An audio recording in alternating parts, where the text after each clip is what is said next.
Morning everyone, welcome back to the channel. আজকে Monday আর সকাল সকাল মারা কিন্তু কলকাতা পৌঁছে গেছে একদম safely.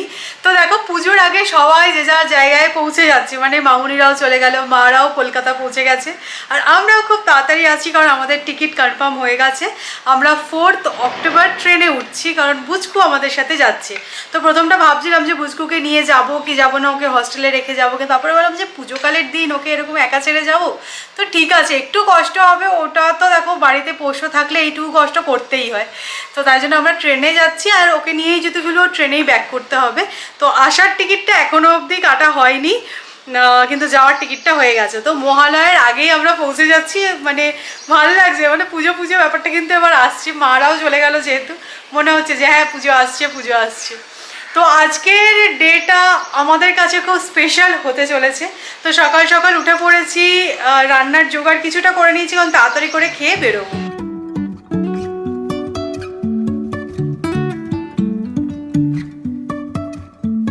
Life is a winding road. প্রথমে ভেবেছিলাম ব্রেকফাস্ট করেই বেরিয়ে যাব, কিন্তু পরে ভাবলাম যদি আসতে লেট হয় কালকের মতন সেম কেস হবে, মানে প্রপার লাঞ্চ করা হবে না। তো এখানে এখন মাছ ভাজা চলছে আর ফ্রিজে না 2টো পটল ছিল। তো যাই হোক 2টো পটল আর অল্প একটু আলু দিয়ে আমি ঝোল টাইপের একটা কিছু বানিয়ে নেবো, ঝোল আর ভাত খেয়ে বেরোবো। আর কালকে এত টায়ার্ড হয়ে গেছিলাম আমি না ভিডিও এডিট করতে পারিনি। তো আজকে সকালবেলা ব্লগটা স্টার্ট করলাম আর তার সাথে সাথে ভিডিওটাও এডিট করছি। এখন রেন্ডারিং হচ্ছে, অনেকটাই হয়ে গেছে, তারপরে আপলোড করব তোমাদের জন্য। তো এই চলতে থাকে আর কি। আজকে খুব খুব এক্সাইটেড, কেন তোমরা বুঝে গেছো, টাইটেল দেখেই বুঝে গেছো, তো বুঝতেই পারছো গাড়ি বুক করতে যাবো বলে কথা, এক্সাইটেড তো হবই। সকালবেলা সৌমি তো বললোই যে ও কতটা এক্সাইটেড, আর আমার মুখের এক্সপ্রেশন থেকে তোমরা বুঝতে পারছো কি না জানি না। রোজ কি হয় বলো তো, সৌমিকে আমি তাড়া দিই, যাও যাও স্নানে যাও স্নানে যাও, আর আমার যেতে ইচ্ছা করে না, আমি খুব ল্যাদ খাই। বাট আজকে দেখো একদম ফিটফাট হয়ে গেছি তাড়াতাড়ি। সৌমি এখন স্নানে গেছে, তার আগেই আমি একদম রেডি হয়ে বসে আছি। মানে কতটা আমি এক্সাইটেড সেটা দেখে বুঝতেই পারছো। বাড়িতেও ফোন করে বললাম যে না আজকে ফাইনালি গাড়িটা বুক করছি। সবাই থাকলে ভালো লাগতো, বাট ঠিক আছে কী করা যাবে, বাবা আবার যখন পরে আসবে তখন ওদেরকে চড়াবো। আমি এখন ওয়েট করে আছি কবে গাড়িটা ডেলিভার হবে, একটু নিয়ে বেরোবো। মানে এই ফিলিংসটা আমি হয়তো এক্সপ্রেস করতে পারছি না, বাট টু এক্সাইটেড। আর হ্যাঁ, আমি নিজের জন্য একটা গোল সেট করে দিয়েছি, নেক্সট টাইম যখন বাবা মা আসবে পুনে এয়ারপোর্ট থেকে আনতে, আমি নিজে ড্রাইভ করে যাব। এটা মনে হয় করতেই হবে। মাছের ঝোলটা কিন্তু আজকাল সৌমি দারুণ বানাচ্ছে, ও পাতলার মধ্যে তাড়াতাড়ি হয়ে যাচ্ছে। হ্যাঁ, আর হেলদিও আর টেস্টিও। আজকে পটলটা একটু কম। হ্যাঁ, আমার পটল খেতে ভালো লাগে না। বুচকুর ফেভারিট সবজি হচ্ছে গিয়ে পটল, আর আমার পটল খেতে একদম ভালো লাগে না, স্পেসিফিক্যালি পটলের ওই সিডগুলো। তো আমরা কি করি বলো তো, সেই পাকা পটল এনেছি না, জানি না যে আমাদের কাঁচা পটল নেই। এক্স্যাক্টলি, আমরা কি করি বলো তো, ওই পটল থেকে না সিডগুলো বার করে বুচকুকে দিয়ে দিই, আর বাকি অংশটা আমাদের রান্নায় দেওয়া হয়। চলো এসে গেছে, একটার মধ্যে বেরোতে পারবো, এখন বেজে গেছে 1:15। তাড়াতাড়ি করে খেয়ে দে, কটা 2টো হবে, ঠিক আছে, মানে কোনো অসুবিধা নেই। আমরা জানি কোথায় যেতে হবে, কি গাড়ি বুক করতে হবে তাও জানি, তো পরে বলছি কথা, আগে খেয়ে নিই। আর শুভ কাজে দেরি করে লাভ নেই নাকি, চলো বেরিয়ে পড়া যাক। Driving through days and nights, won't stop for traffic lights. And I really wanna know if I'll ever figure out where the road goes. Even if I'm falling down, I will keep on searching for my highs.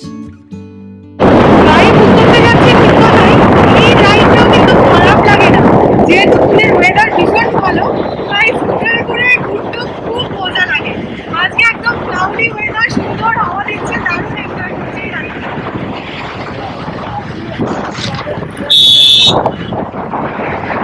আমরা তো রাস্তা এখনো চিনে উঠতে পারিনি, সৌরভ অনেকটা চিনে গেছে।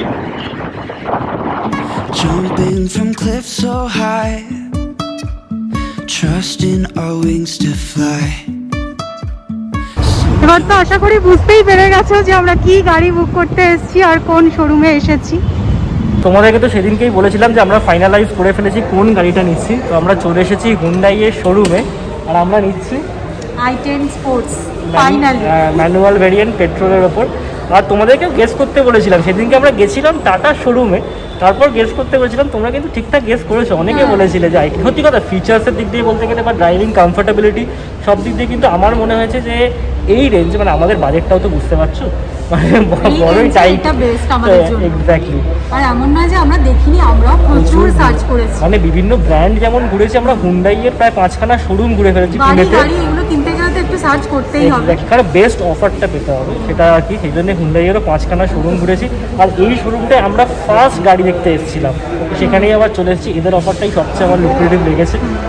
তো যাই হোক, এখানে এখন গাড়ি দাঁড়িয়ে নেই, i10 স্পোর্টসটা এটা টেস্ট ড্রাইভে নিয়ে গেছে, আসবে। আর আমাদের এখানে ডিলের ফাইনাল সব কিছু চলছে আর কি, যিনি আমাদের দেখাবেন তিনি এখন, আমার মনে হচ্ছে ঠিক আছে দেখে নিয়েছি, কিন্তু আরেকবার দেখি। হ্যাঁ, ভদ্রলোক জিজ্ঞাসা করলেন আমায় আপনারা কি দেখেছেন নাকি দেখবেন, আমি যেটা দেখেছি তাও দেখবো। আমরা বাড়ি থেকে বেরিয়েছিলাম 2টো নাগাদ, আর এখন 5:30 বেজে গেছে একটা গাড়ি বুক করতে। রিজনটা তোমরা পরে বলবো। আমরা বলেছিলাম যে আমরা কোথায় যাব, ফাইনাল করা আছে, কি গাড়ি নেব ফাইনাল করা আছে, সব ফাইনাল করা ছিল, তাও আমাদের 3.5 ঘন্টা লেগেছে, এখনো কিন্তু হয়নি। পরে বলছি তোমাদেরকে, রিজনটা পরে বলছি, এটা তোমাদের জন্য একটা খুব বড় লার্নিং হবে। এক্স্যাক্টলি। তো দেখে নাও, এটা হচ্ছে আমাদের গাড়ি হতে চলেছে, এটা নয়, এটা জাস্ট রাখা আছে, আমরা দেখে নিচ্ছি তাও একবার ফাইনাল বারের জন্য।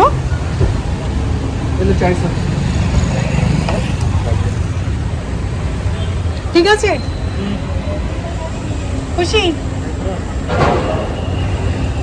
সৌরভ একটুখানি ফার্স্ট্রেটেড হয়ে যাচ্ছিল যে এত সময় লেগে যাচ্ছে, বাট এখন আমি জাস্ট সৌরভকে বলছি ফাইনাল হয়ে গেছে, আমরা জাস্ট পেমেন্ট করব। তো এখন বলছি যে না, এইটা যেটা করেছি এটা বেস্ট করেছি। হ্যাঁ, 3.5 ঘন্টা তো সময় লেগেছে। প্রথমে আমরা দেখেছিলাম ম্যাগনা ভেরিয়েন্টটা, বাট এই স্ক্রিনটার জন্য মনে হলো যে না, অনেক কিছু আছে। একটা হচ্ছে কি টাচ স্ক্রিন ইনফোটেইনমেন্ট সিস্টেমটা ছিল না ম্যাগনায়, আর একটা যেটা ছিল না সেটা হচ্ছে কি অটোমেটিক ক্লাইমেট কন্ট্রোল। ওখানে না সেই ম্যানুয়াল এসিটা ছিল, হ্যাঁ, বারবার চেঞ্জ করতে হতো। ওটাতে অটোমেটিক ক্লাইমেট কন্ট্রোল আছে, স্পিড আছে, তবে সব দিক দিয়ে আর কি ইয়ে আছে, বেস্ট। ঠিক আছে, মানে এখানে আর বসে খুব একটা কিছু লাভ নেই, এবার নিজের গাড়িটা আসলে বসতে পারবো একদম। চলো, তুমি ডিপ্রেস হয়ে যাচ্ছিলে, কি হলো? সত্যি কথা, আমার মানে এত টাইম লেগে গেছে না, ভাবছি কি হলো আজকে, মনে হচ্ছে হলো না। সৌমি বলছে গাড়ি বুক করছো, এটা করে মানে শাড়ি কিনতে আসিনি আমরা। ঠিক আছে চলো, আর কি বলবো, চলিয়ে। তো এখন ফাইনাল ডকুমেন্টেশন চলছে, দুপুরবেলা বেরিয়েছিলাম, এখন সন্ধে হয়ে গেল, ভীষণ জোর খিদে পেয়েছে। কি খাওয়াচ্ছ আজকে? তুমি কি খাওয়াচ্ছ? হ্যাঁ, নতুন গাড়ি হলো, কিছু খাওয়ার উচিত, তা বলো। গোপুর জন্য মিষ্টি নিয়ে যেতে হবে। হ্যাঁ, ঠিক কথা। আজকে রাত্রিবেলা কিছু খাওয়াও ভালো, দেখো গাড়ি হলো বলে কথা, হয়নি এখন, বুকিং চলছে। ও বুকিং হলো মানে হয়ে গেল, বুকিং ডান ফাইনালি। চলো। It happened again.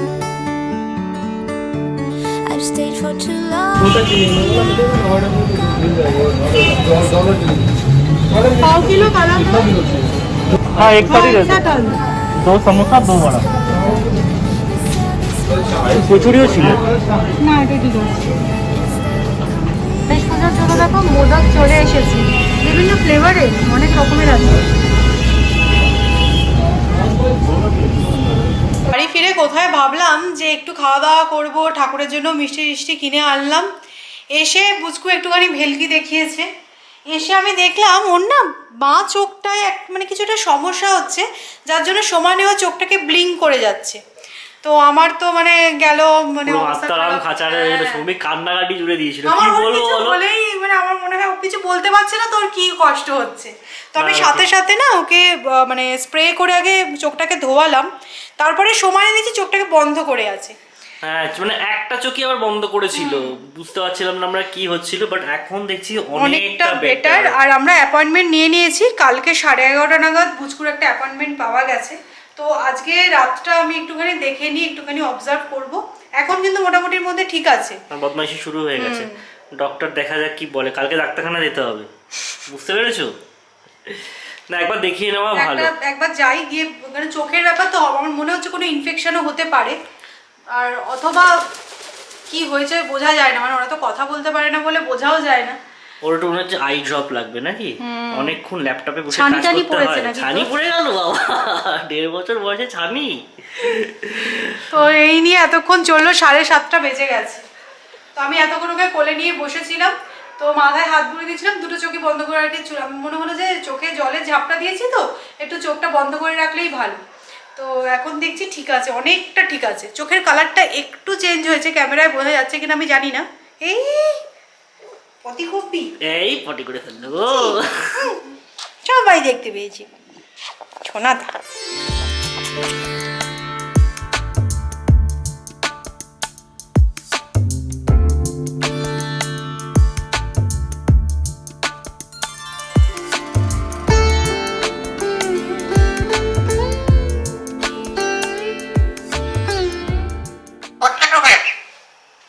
দেখো তোমরা নোটিস করো, এই দিকের চোখটা কিন্তু খোলা আর এই দিকের চোখটা বন্ধ। এই দেখো, কিছু একটা সমস্যা হয়েছে সৌরভ এই চোখে।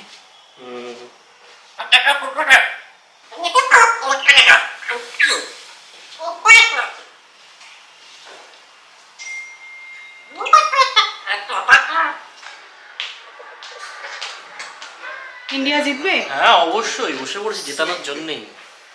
7 উইকেট পড়ে গেছে, আর বেশিক্ষণ নয়। তা ঠিক আছে, হ্যাঁ একটু খাওয়া দাওয়া করা যাক, হেবি খিদে পেয়েছে। ঠান্ডা হয়ে গেছে, গরম করলাম একটু মাইক্রোওয়েভে। এবার আসা যাক আসল পয়েন্টে। 3.5 ঘন্টা ধরে আমরা কি করেছি, সেই বেরিয়েছিলাম দুপুর 2টোর সময়, 5:30 অবধি শুধু চরকির মতো ঘুরেছি। মানে বাইকে করে প্রায় 40 কিলোমিটার ঘুরেছে, আর আমাদের যা অবস্থা হয়েছিল পুরো ঝোড়ো কাওয়া। হ্যাঁ, লাস্ট যে শোরুমটায় গেছি মনে হচ্ছে যেন মানে কি বলবো, আলু পেঁয়াজ কিনতে গেছি। পুরো পুরো চুল টুল কেটে একদম যাতা। নিজেরাও পুরো টায়ার্ড হয়ে গেছি। বাট তোমাদের সাথে যখন কথা বললাম, মানে এত ইমোশনালি কথা বললাম, মানে এই শোরুমটাতেই ফার্স্ট আমরা গাড়ি দেখতে এসেছিলাম, আমাদের ভাগ্যে এটাই নাচছিল, সবকিছু বললাম। বাট সেখান থেকে তো নিলাম না, তোমরা দেখতেই পেলে। একটা প্রবলেম হলো আসলে, দেখো গাড়ি কিনতে গেলে শোরুমের সাথে নেগোসিয়েশন হবে, সেটা তো তোমরা জানোই সবাই। তো সেটা হলো, সবকিছু ঠিকঠাক হলো, এমন একটা দামে এলো যেটা আমরাও রাজি হয়ে গেলাম। বাট পরে জানতে পারলাম যে ওরা যে মানে ইন্স্যুরেন্সটা দিচ্ছে সেটাতে একটু গন্ডগোল। মানে ওটা বাম্পার টু বাম্পার দিচ্ছে বটে, বাট ওটা একটা থার্ড পার্টিরই, মানে তার জন্য আমরা রিস্ক নিলাম না। বিকজ এটা আমাদের ফার্স্ট কার, আর আমিও যে খুব সড়গড় তা নয়, আর সৌমিও যে মানে অনেক চালিয়েছে সেরকমটাও নয়। তো না, এটা নিয়ে রিস্ক নেওয়ার দরকার নেই। তো ওখানে নমস্কার করে বেরিয়ে এলাম। তারপরে গেলাম আর একটা শোরুমে, তো ওখানে আবার এমন একটা দাম বললো, মানে প্রায় 10,000 টাকার ডিফারেন্স। তো বললাম না, এটা তো হবে না। তো লাস্টে আমি তো পুরো ফার্স্ট্রেটেড হয়ে গেছিলাম, বললাম না আজকে বেরিয়েছি মানে ঠাকুর নমস্কার করে বেরোলাম, যে না গাড়ি বুক করে ফিরবো, আর এটা কি হবে। তারপর আমাদের মানে বলে না যে জয় ঘুরে নাও, মন্দির বাড়ির কাছে থাকলে আমার সেই মন্দিরটাতে যাই না। আমাদের বাড়ির কাছে একটা হুন্ডাই শোরুম। ওটা আমার একটুখানি ইয়ে ছিল যে শোরুমটা ছোট। হ্যাঁ হ্যাঁ হ্যাঁ, না শোরুমটা ছোট ছোট তো নয়, মানে রিজনটা শোনো, ওই শোরুমটা আমরা ফার্স্টে যাইনি কেন, ওই শোরুমে যে কার ডেলিভারির জায়গাটা আছে সেটা হচ্ছে এখন রাস্তার ওপর। হ্যাঁ সৌমি সেটা পছন্দ হয়নি, বাট যাই হোক সেটা পরে আসছি ঘটনাটা। তো ওই শোরুমটায় গেলাম, ওরা যে দামটা বললো ঠিকঠাক ইন্স্যুরেন্স দিয়ে। এবং আমরা প্রথম যে শোরুমটার কথা বলেছিলাম, যেটাতে আমাদের প্রাইস ঠিকঠাক ভালোই লেগেছিল, তার থেকেও কমে আমরা পেয়ে গেলাম এখানে। গোপাল যা করে ভালোর জন্য। শুধু তাই না, গোপাল আবার কত সহায় দেখো সৌমির ওপর। তারপরে আমরা জানতে পারলাম যে আমাদের যেই বাড়ির কাছে শোরুমটা কুন্দান হুন্ডাই, তাদের একটা বড় শোরুম আছে, মানে আমাদের বাড়ি থেকে 3-4 কিলোমিটার দূরে। বলো না গাড়ি ডেলিভারি আমরা এখানে করি না, আমরা তো বড় শোরুমে করি, সুন্দর করে সাজিয়ে তোমাকে দেবে, চাবি ভালো করে তোমাকে দেবে। আমি শুধু বলছি না, ছবি টবি তুলবো এরকম রাস্তার মাঝে, তার মধ্যে বিভৎস কাজ হচ্ছে রাস্তাটায়, মানে কিছুই না যাই হোক, তোমার জন্য সব ব্যবস্থা হবে। গোপাল সত্যি সব। আজকে প্র্যাকটিক্যালি রাত্রিবেলা ডিনারে কিছু বানাতে ইচ্ছা করছিল না, ভেবেছিলাম যে বাইরে থেকে অর্ডার করব, কিন্তু এখানে যেহেতু অপশন বেশি, কিছু হলে মনে হয় যে ঠিক আছে আজকে দিনটা খেয়ে নিই বাইরে থেকে, কাল থেকে আর করবো না। কিন্তু এটা হতে হতে বাইরে খাওয়া বেশি হয়ে যাচ্ছে। আমি ভাবলাম যে আজকে একদম শর্টে এগ রোল বানানো যাক, কারণ সবজি রুটি অনেকটা ডিফিকাল্ট আমার মনে হচ্ছে। তাও এগ রোল যে বানাচ্ছি অতটাও হাইফাই নয়, একদম সিম্পল প্রসেসে। পেঁয়াজ কেটে নিয়েছি, তার মধ্যে দিয়ে দিয়েছি কাঁচা লঙ্কা, একই সাথে এর মধ্যে গোলমরিচ, কাশ্মীরি রেড চিলি পাউডার, নুন, আর দিয়েছি আমি লেবু। তো এইটা আর কি বানানো হয়ে গেছে। অনেক আলু টালু দেয় আর কি পুর, আমি ওসব কিছুই আজকে দেবো না। ময়দা মাখা হয়ে গেছে, আমি জাস্ট মানে কি বলবো, মানে সিম্পল বাচ্চাদের টিফিনে যেরকম এগরোল বানায় ওই রকমই বানাচ্ছি। আর ভেবেছিলাম ভাত করে নেবো, কিন্তু বৃষ্টি হয়ে যাচ্ছে, আমরা আসার পর থেকে মুষলধারে বৃষ্টি। আমি যাওয়ার সময় এক কারি জামা কাপড় কেচে দিয়ে গেছি, এসে আর মানে পারলাম না শুকুর দিতে, ওরকমই পড়ে আছে আপাতত। দেখি রাত্রিবেলা কিছু একটা ব্যবস্থা করতে হবে। তো ফটাফট এখন এগরোল বানিয়ে ফেলা যাক, আর তারপরে ঘুমাবো। আজকে খুব ঘুম পাচ্ছে। Put up with changes. Come pick me up 'cause I just wanna see the light. I wanna be weightless. Teach me to fly, I won't be coming down. Could somebody wake me up?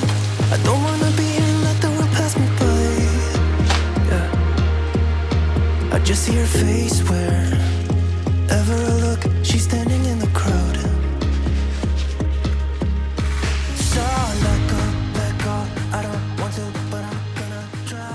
আজকে চটজলদি এগরোলের আইডিয়াটা কিন্তু খারাপ নয়, তাড়াতাড়ি হয়েও গেল, তাই না? একদম দারুণ। সৌমিস কেবিনের আজকে এগরোল পুরো জমে গেছে।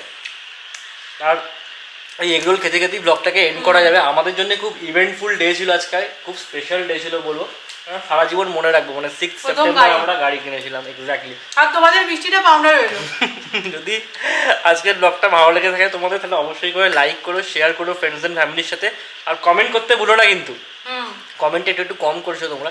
আমরা রিপ্লাই করছি না বলে হয়তো, কিন্তু আমরা সবকটা পড়ি কিন্তু কমেন্ট। হ্যাঁ, রিপ্লাইও করি, অল্প পড়ি, কিন্তু বলা যায় না। তো চলো আমার নেক্সট ব্লগে দেখা হচ্ছে, ততক্ষণের জন্য tata. Maybe things are gonna be alright. 'Cause I just wanna see the light.